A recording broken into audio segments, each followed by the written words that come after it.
And we're on the road now. Bad roads continue to be a major challenge in the country. As part of our JoyNews agenda on roads this week, Kwesi Parker-Wilson visited the Avena community here in Accra to interact with drivers. They're complaining about the terrible nature of the road, which is making their business unprofitable. They're thus struggling to feed their families. There's more in this report. So this is the state of the road.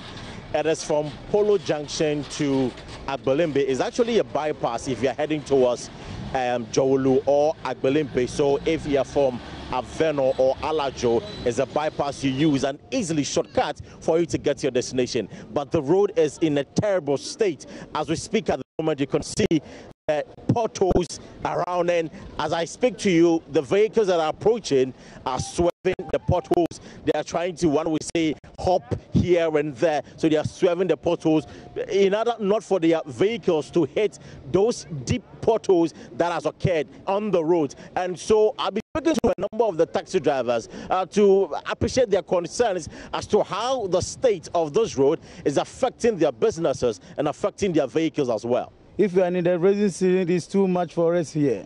You see, even right now, if you can see there is a pothole here from the junction to the plant pole. We are suffering over here. Even our crossroading from, let's say, there is some junction over here to Abelemkpe.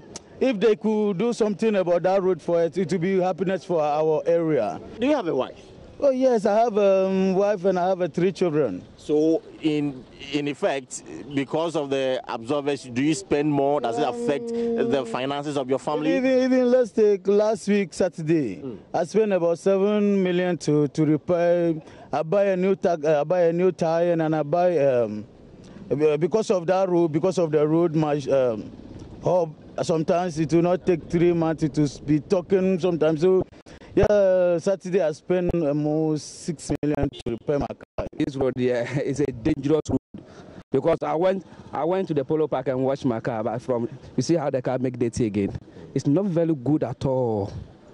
But here, if you turn this right, Obama is staying here. And what do you call it? ICP. So always the pass here. If you went and wash your car, the time you return to the main road, the car had to make dirty. One.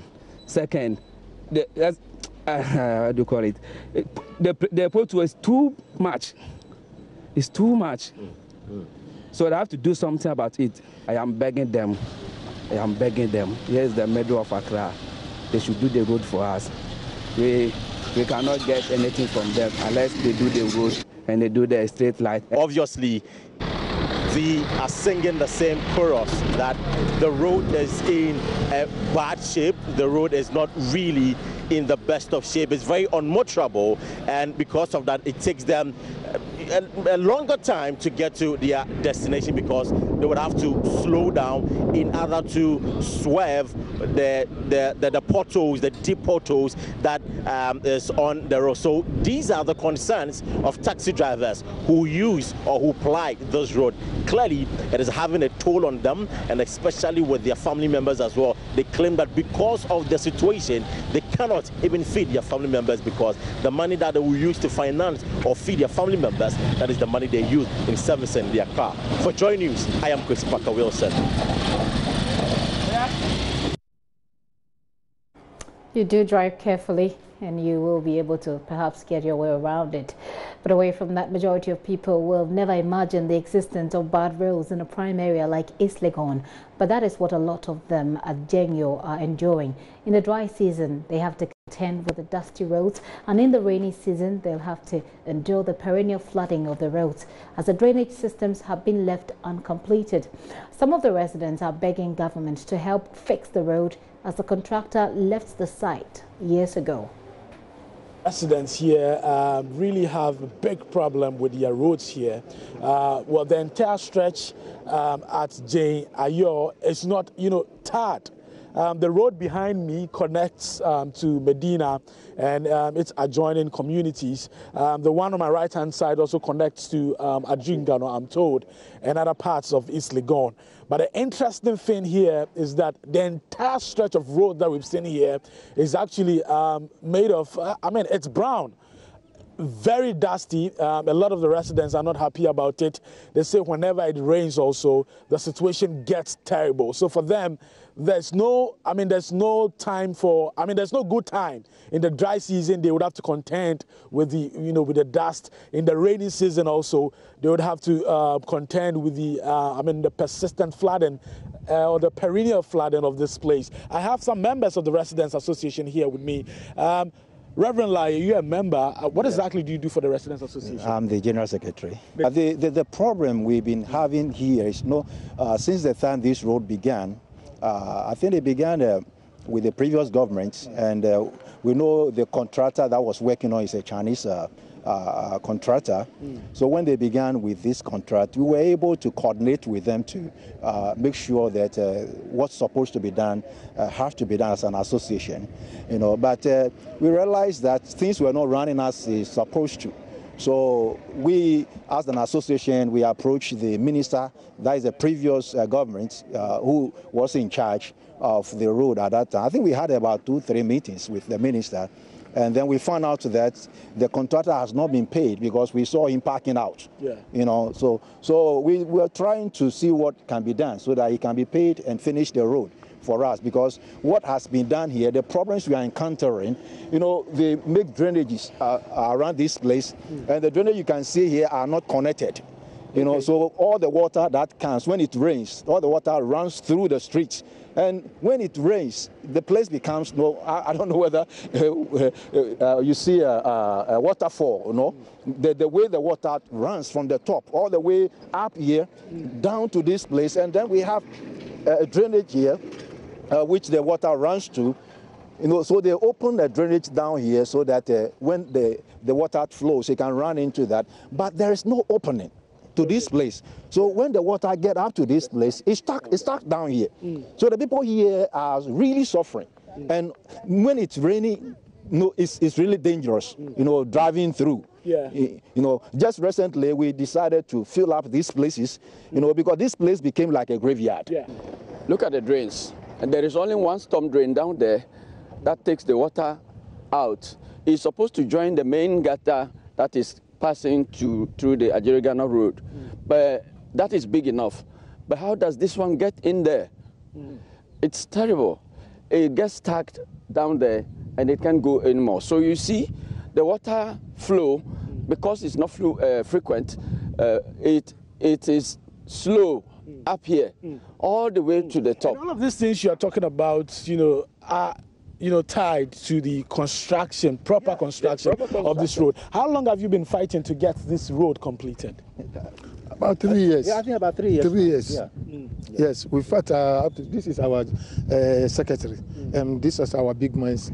To follow up to now. This is my house. See the quota. Every day my child is inside the quota. Every day we go hospital at there. So the chairman and the big men we follow up. The follow up do at sales.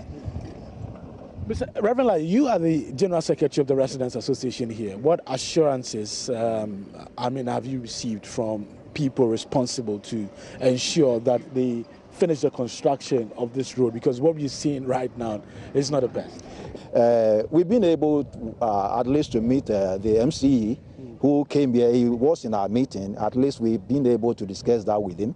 And then he also said he will see what he can do to help us to. But no, we are still working on that because we've done everything we can to make sure what's supposed to be done here must be done, so that the residents at least will have their peace, and then our children will be saved, because of the way the road is, motorists, some of these guys who ride on motorists use that as an opportunity to steal. They snatch bags, from ladies when they are coming from work in the evening, especially in the night. Yeah, because I don't see any street lights here. No, we've tried to do that ourselves. So when you can see here, we bought all these street lights. Then when we were doing that, the assembly came in, and then they gave us some few street lights to add to what we have to repair the broken ones. Yeah. But we as residents, we are taking care of all these things. So we believe that if the government can come in, you know, and help to put these things in order. I think it will be of a great help to the community.